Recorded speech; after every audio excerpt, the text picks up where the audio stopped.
ดีเจวะฮะอ๋อขายโมป่ะขายโมมากอะไรเนี่ย10,000เต็มก่อน1,000มาก10,000ดิก็ดีเหรอทรายมากอะไรเนี่ย10เอาอย่างนั้นเลยเลยซื้อซอยเข้าไปบนได้ผู้สักทีก็เป็นรถขับรถมาส่งเลือกเดี๋ยวจ่ายลงมาเนี่ยแล้วคนมาแจกฟรีเยอะเขาจ่ายเขาซื้อลงมาไหมไม่แจกเลยไอ้หนุ่มแม่นะมันข่อยขยับไปเท่าน้อยเนาะจับลองเบิ้งดึงไปไหมก่อนยิงจำรถยิงมันจำตัวมันแน่นเด้อกาวมันล็อกมูมันอยู่นะ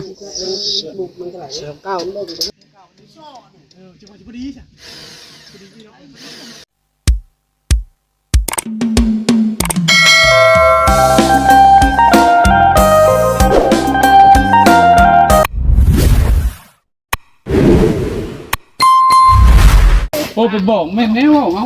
เอาเสื่อมเกลือเอาหักษาจะกดเห็นอยู่ดอนนั่นไปเชื่องว่าดอนนั่นไปช่องเบิ้งเชื่องดอนนี่ไปช่องเบิ้งก็ตัวเองช่องพี่น้องเลยเนาะเห็นวันนั้นนะอยู่เฮ็ดอะไรจะมาพ่อกับข้าวลงหลายไปช่องหาเบิ้งย่อขึ้นมาบุมีเกลือฮาริกำลังถ่ายคลิปอยู่ได้เนาะเบิ่งข้างในได้เลยเอาจังใดก็ได้พี่น้องเลยทักทายสวัสดีแม่ๆ FC บ่สุขสู่คนมันเป็นจังได๋บาดนี่โอ้บ่ยิงแต่พี่ไฟเนาะฮะปกติมันยิงแต่พี่แล้วไปพุ่นแม่มุตัวว่าไปได้เอาว่าเบิ่งมันเฮาเข้าใจแล้วบาดตะกี้พ่อบ่ได้บอกมาเบิ่งนำยิงไปพี่มันบ่ถึกยิงไปพี่มันบ่ถึกก็บ่ถึกก็ว่าลายนี่ปกติมันต้องอยู่ไหนมันได้รอดคือเองบ่แม่นแค่ยิงใครมาละถึกต้องเข้าใจรู้ดอกอันนี้ขึ้นลงอันนี้ขึ้นก็บ่ได้นี่บ่ได้พอนี่ดิอันนี้แหละจังอยากขายแต่เพิ่นพี่มันจะแทกเม็ดพริกบ่แทกให้เฮาบ่ไปติดดุดบัด3 เมตร 33ไอ้เพื่อแล้วนั่นว่าจะเกาะลงบ่เกาะไม้ไหมมันสิได้แต่แถวเดียวแต่ละอันนี่เนาะพี่น้องเลยมันบ่ได้ง่ายได้มุง10แพ็คนี่สำเดียวก็เฮามุงแป้นนั่นแหละเนาะสำเดียวก็เฮาเอาแป้นเฮ็ดแบบโบราณเป็นมุงอ่ะนะพี่น้องมันบ่แม่นเรื่องง่ายเด้อกำลังเริ่มมุงพี่น้องเอ้ยแต่ก็สิได้บ่ได้อันนี้ก็บ่ฮู้คือกันก็เฮ็ดไปสิได้จะได้น้องเตยทองเมื่อกี้กาว่าจังใดได้เนาะพี่น้องเอาเบิ่งไปน้ำกันอะไรก็ได้คอยแก้คอยเฮ็ดไปเลยพี่น้องเลยจะเชื่อได้บ่ได้ก็เบิ่งไปก่อนน้องหลาก็ยังบ่ฮู้คือกันเนาะว่าสิเป็นลายแบบไปแบบใด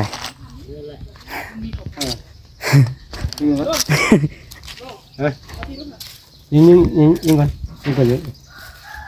ยิงเลยยิงเลยได้ยิงลงอีกบ่พยายามนะยิงแล้วบ่จึกอีกจังหน่อยนึงพอคิดว่าเอาลวดมัดเอาพอตัวน่ะบ่แม่นมัดบ่เงื่องบ่ได้แหละกล้องนี่ล่ะบ่เห็นพี่น้องมันดูข้างย้อนแสงเนาะตะเวนย้อนแสงแทกยองกระพุกอันนั้นไม่แทกลำเท้าแบบนี้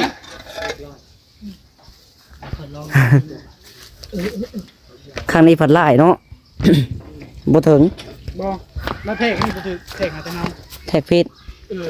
มัน36ปุ๊บมัน36เราไปแทกให้33แก้ไหมบ่อยากเราแก้ไหมเส้นมันทั้ง3เส้น3 เส้นบ่เนี่ย3 เส้นวันนี้ไล่ต้องเข้ามา3 เส้นแก้ไหมบ่สิแล้วบ่มื้อนี้โอ้ใจเย็นได้เนาะมุงตัวนี้คือเรื่องนี้พลาดมันเดียวคือบ่ได้โดนแก้ไหมจะทน เอาตัวนี้เขาเอาแต่พี่กลับก็ได้มุ่งแต่พี่กลับไปเลยบาน อันนี้ได้เฮาเกิงนี่บ่ขึ้นได้ป่ะเฮาเกิงใส่ล็อกนี่บ่ได้นะ มันใช้ร่องบ่ได้บ่ถึงแล้วเนาะ เออ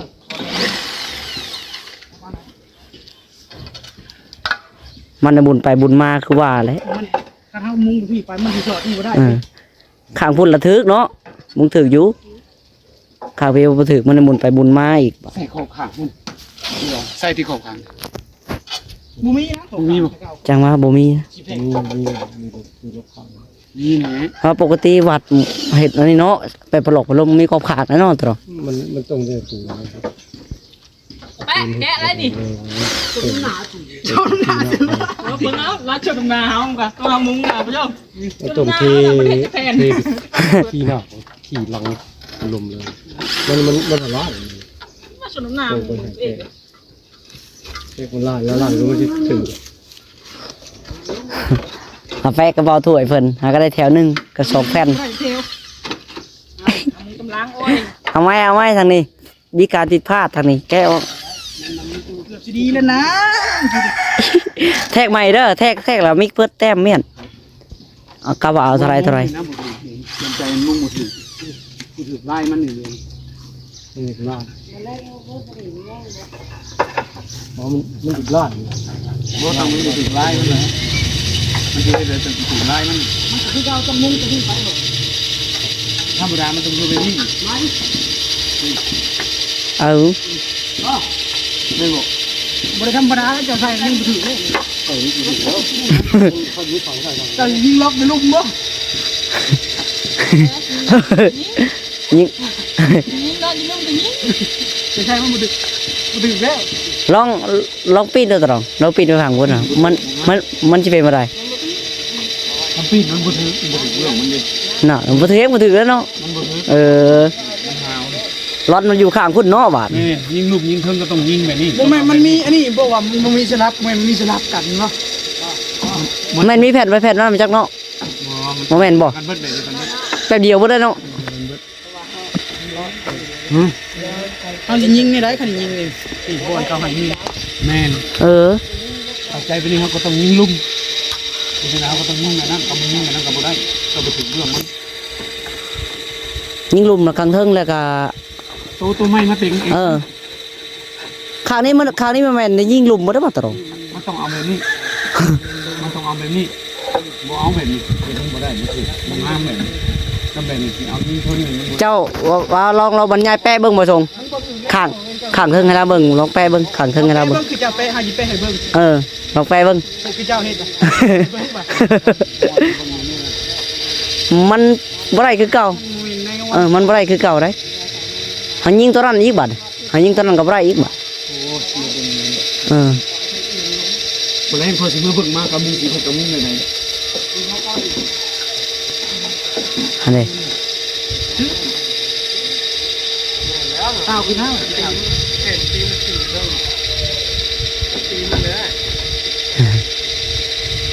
นยิงบ่ได้เนาะยิงมันขาด มันคาอีกบัดคันเฮาบ่เจาะคันเจ้ามันต้องได้เจาะแหละ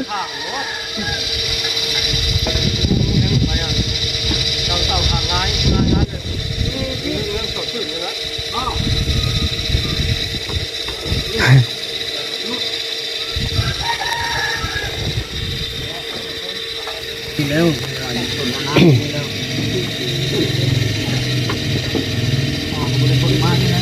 พางานนี้กระเบื้องนี่มัน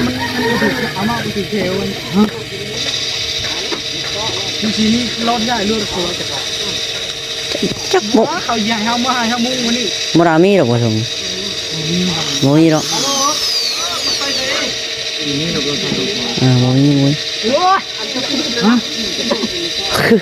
แห่งฮอนแดดเนาะแดดก็แดดแท้ มันยากเลยมันยากสอดถึงแล้วมันคือดิเขาที่เขาไม่หุ่นมาทำตักอายุหุ่นบ่ถูกเลย ฮะ ถูกแล้ว บ่อยากแล้วบ่ สอดดังลงมามันสิเข่าลิฟต์แล้วเนี่ย อ๋อ ยัดเข่า สอดเข้าแล้วเนาะโอ้ยยิงแต่ข้างพี่ก็ได้คือกันจ้ะ นี่ มันมีสเต็ปของมันตะรอง สอดเข้าเอาเนาะโอ้ ตัวไทยนี่ตัวนี้ต่อไปนะพ่อคุณยักษ์พ่อตัวพ่อคุณยักษ์ตัวนี้หางานร้อนอันนี้ ไทยร้อนตัวนี้เป็นแบบนี้นะ อยากให้มันเป็นเดียวก็ตัวนั้นซื่อๆอันนี้พอฮู้จักอันตัวมุ้งมันนะฮะ ตัดเอา ต้องพอ ให้เป็นแบบนี้แบบกลางนั้นแบบดูได้เอาไปนี่ก็แลได้เทือกนั่นก็หูแบบนี้ก็ได้ว่ะ ว่าไรคือเก่าเนาะว่าไรว่า ช่วยกับตัวนั้นนะบ่อยากให้ร้อนอันนี้ออกข้างนอก ผู้ชีวางแผนกันได้พี่น้อง อันนี้ข้างซ้ายข้างขวาอยู่เห็นมันน่ะ มี มีบ่ น่ะคันมีกลางใจของกว่าแห้งบ่ยากไว้เบิ่งครับ เอาอยู่พ้น มีแล้วเฮามาวันนี้ก็ข้างชายพุ่น แม่นว่าไป อันนี้ทางดูตรงกับข้างชายอ่ะกันหันมานี่ก็ข้างขวา โอ้ยโหอยู่กองเลือกเบิ่งเดี๋ยวมันบ่มีเลยมันเต่าสลับเอาคือว่าแล้วแต่ว่า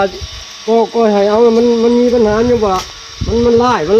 นี่มันสิผิดตกอ่ะถูกว่า เฮ็ดเอาของเราได้แบบอ่ะ ของเขาได้แบบเราอะ แล้วเมื่อก่อนรถเอาว่ะเมื่อต้องรักได้ดอก โอ้ยเตะไม่เลย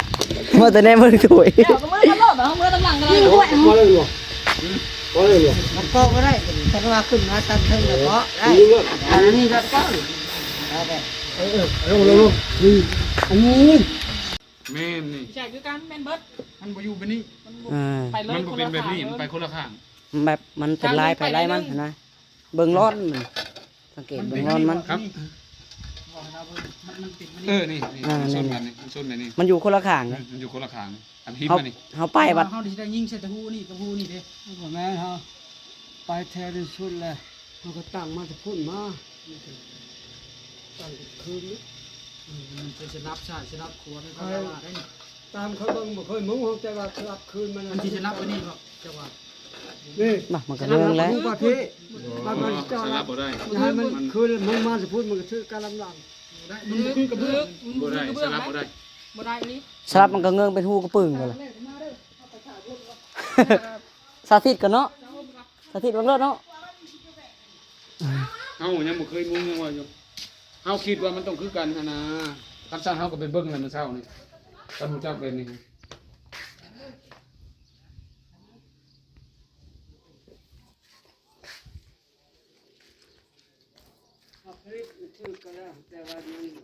เราจัด วายมันไล่ วับใส่วับขวาเลย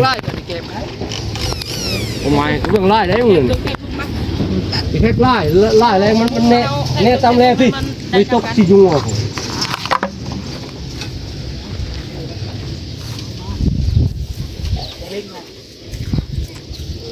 แค่ไล่มันข่าวเขา ไปเอ้ยหอนนี่ แล้วไปเลยโมบหมดข้าวอีกแล้ว เนาะทั่วเลยกินเฮา ลูกเอาลวดมาเลยมึงนัดหนึ่งมึง ได้เอาเชือกมัด ที่ว่าตัดมาตอนนั้นเป็นแบบโมเห็นบ่พอตัวสั่นกับวงเขา ยุ่งอะไรแท่งเม็ดแท่งเม็ดยุ่งหอมทำได้ดูเลย มาจันนัดกัน เม็ดเลยเม็ดแท่งทุกเกาะก็จะลมมาใส่ตัวนี้เลยจบเข่าก็ต้องออกตัววัวมันเสือกินยิ่งแข็งตัวไป เอาวัดแท้เอาปัดนี่มันได้ฉากบ่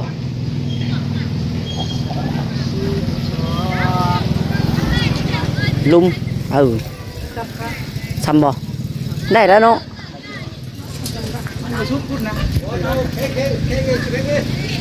โอเคกูแข็งชิบคนเลยเลยเขาบนดูเขาบนดูอะไร เอาดูกมัน เพราะ ดูกร่อนมันน่ะ มันไล่มันไล่ มาเบิ่งตัวนี้ทำกัน เราก็คือมาตั้งได้เลยก็คือว่าให้ได้ก้อนเม็ดใส่ตลอดกระเห็นมันจะจักพวกนี้ของมันหนึ่งก็ได้หลังก็ได้ กินเบียดต่อมาเนี่ย มันห่างเลยมันห่างเสมอนะก้อนไม้อ่ะ หาเบิ่งของมันกี่แบก กันต้องออกมาเนี่ย รอดเทียนได้ รอตรงนี้ได้แล้ว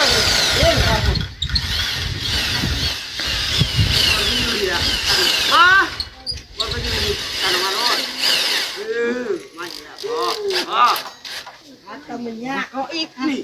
ก็มันได้ชุดแถวหนึ่งก้อนสิ ชุดแถ แล้วมันโอเคแล้ว คือสัตว์เนาะที่สัตว์ที่ยึดด้วย สำคัญอะไรอ่ะสันไม่ใช่รุดเนาะรุดหน่อยหนึง อ้าวไปเถอะสับเก้า ไปเลย มันเจ็บอยู่ได้ป่ะมันได้อยู่แล้ว เมื่อกี้นี่ฮะเขาว่าโคตรก็ดีมันยาหัว มันจิบชุดอีกจะมึง คือสมมุติว่ามันยัง3เซนขึ้นสุดตัวมันโอเคอันนี้คนเบิ่งมันถ้ามึงไปมันสิตกสิอยู่บ่รับ10พูดถึงๆเป็น3เซนเสมอมันโอเคแล้วเซาใส่ลบก็ได้ วิธีทั้ง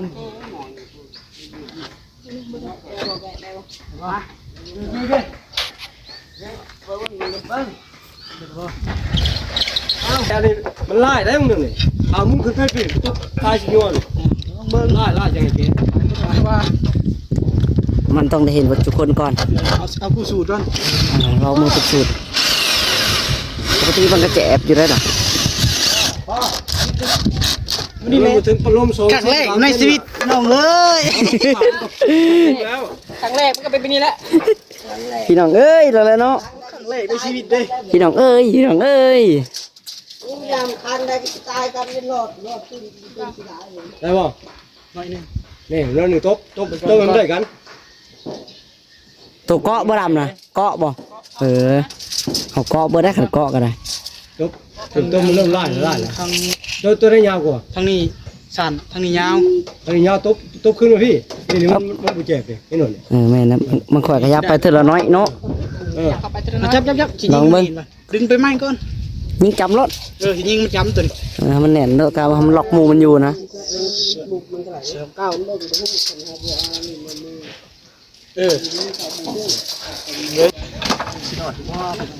คือชิลวะ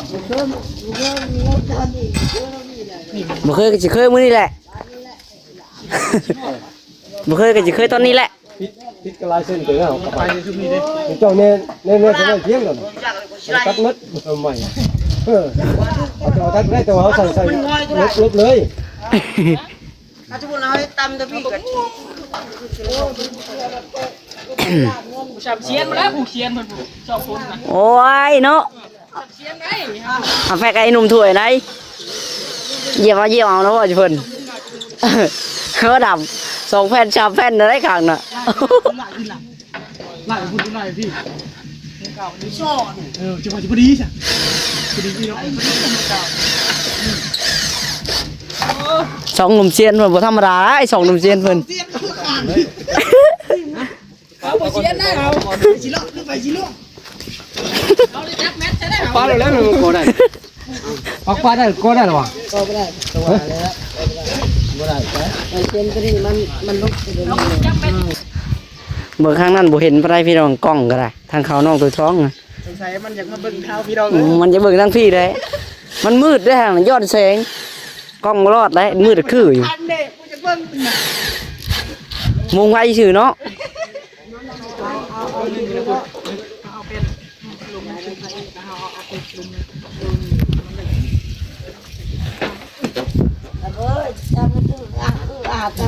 สำคัญจังหวะที่ได้เนาะ หูมันก็ยังคนละไปคนละหูเลยหูมันยังไปร้อนนึงเลย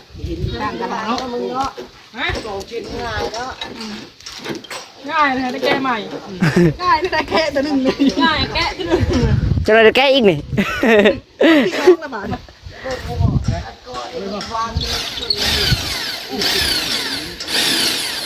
เฮ็ดโอ้ยได้แก้อีแหล่เธอเอ้ย แกะหลอกนี่รู้ไหมนะกระเม็ดชักเราอยู่มันจะแกะอีอยู่ ขยับเข้ามาหมา มีแต่ว่างูพี่ใบบ่ ยังดอก ทำไมแกะอีกโมเมนต์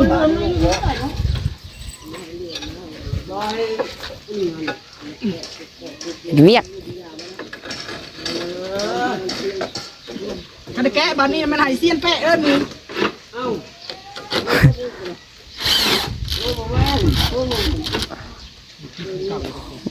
อยากมุ่งยากอยู่เนาะดำเนาะ นี่นะครับ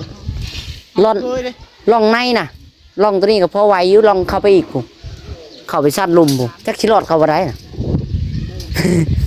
รอดเข้าแล้ว นี่นะ ฮ ระวังเด้อไปเด้อกระเบื้องตกชนะผากได้นอด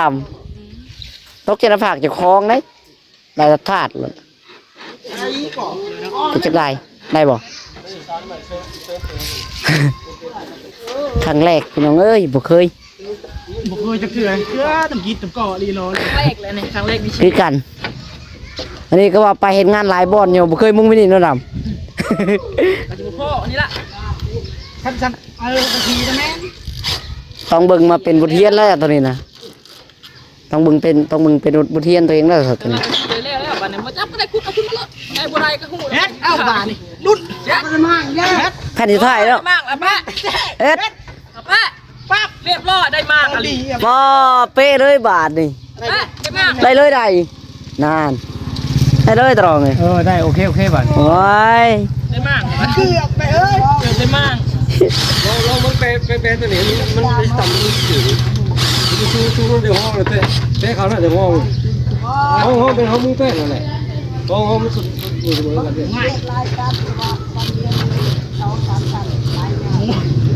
มันได้คือเก่าแล้วตรองเนาะมันลายมันบ่คือเก่าคือกันนะเนี่ยอะไร มันลบขางเด้ เออ ลบขางก็บ่เห็นแล้ว เนี่ยมันบ่ได้คือเก่าเนาะ ได้ป่ะ แต่ก็ได้อีรอกสำนึงได้แล้วมันยังมีอันลบ เราลองมึงตัวเป็นต่อไปตัวถึง แผ่นสอง ถึงเขามาจะพูดก่อนต้นนั้นเดี๋ยวห้องข่าวตัวพื้นน่ะเอาเป็นซอยเป็นห้องรถเลยดอกมอง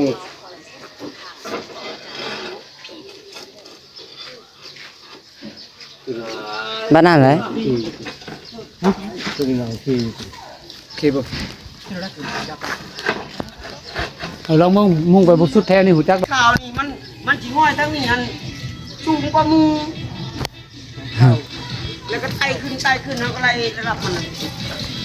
อีกข้างแค่คอยเทเขาในป่าดีกว่า โอ้ย เอ้ย แท้เอารถ ตัดต้นเขา ขันปลาแมทบ่ได้ดีเนาะได้ขยับไปเถอะเนาะ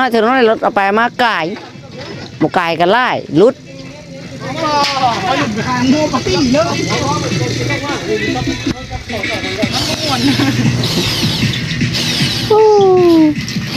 มารุ่นปาร์ตี้เฮาเลยเนาะ ไปทางโม คัก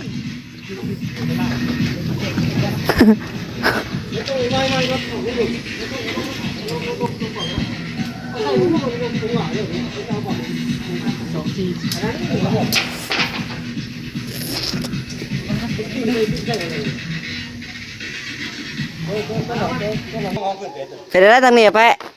แกะบ่ แกะ แกะ ใหญ่คน พ่อไปยุด สอบนะ เด็กแรก โอเคยังแรกนี่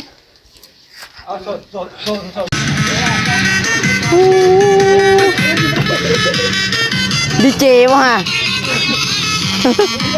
อ๋อขายโมบ่ขายโมมากเท่าไหรเนี่ย10,000เป็นก่อนบันหนึ่ง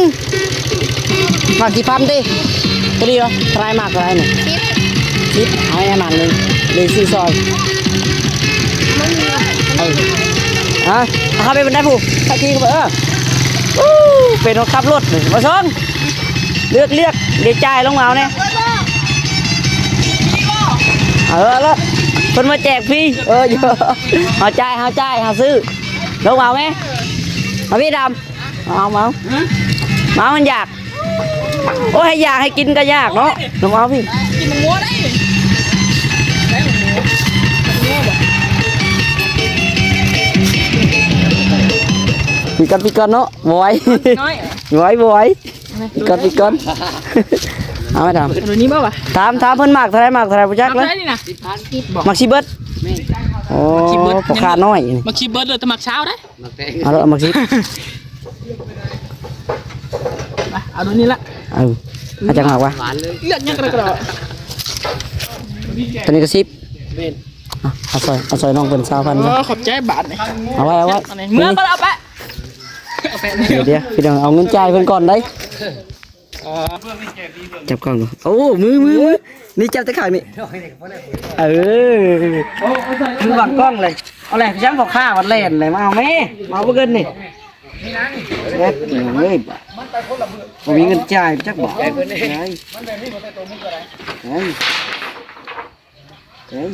เงินบ่พอไอ้แล้ว หอบไปบ้อนเนาะมีอยู่มีแบบนี้เปลี่ยนมันงอกเลยอันนี้พอเติมเลยมีเปลี่ยนบ่ก้มลงเลยนะ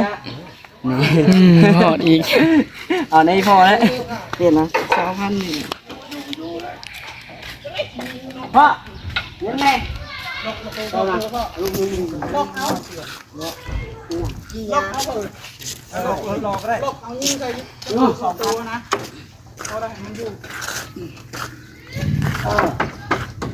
แปะยินบอกแปะแปะจะให้เป็นเนี่ยแปะจะช็อตเข้าข้างนี้ แบบนี้ก็เขามุงไม่ชินวนแก๊สเขาก็งานแบบนี้นะอันเดือดใกล้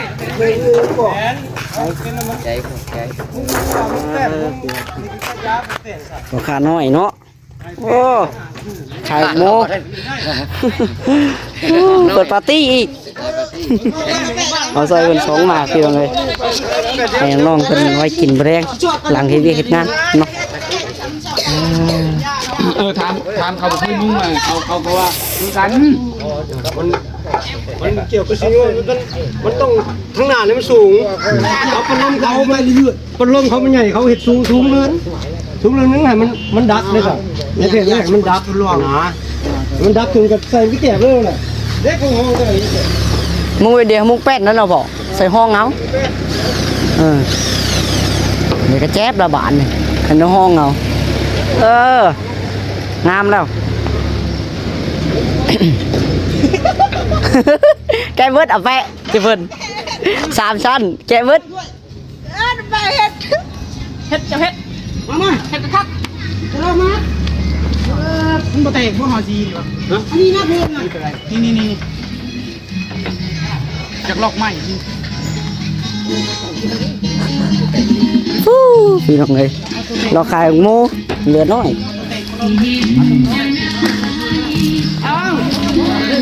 เป็นเองว่าครับอ่ะ ปงลงแล้วปง ครับเองเป็นนะครับสลิง โอ้ยเป็นหัวฮักดอกก้าวไปอยู่ท่านยังอยู่ที่เล็กก้าวไปอยู่ท่านยังได้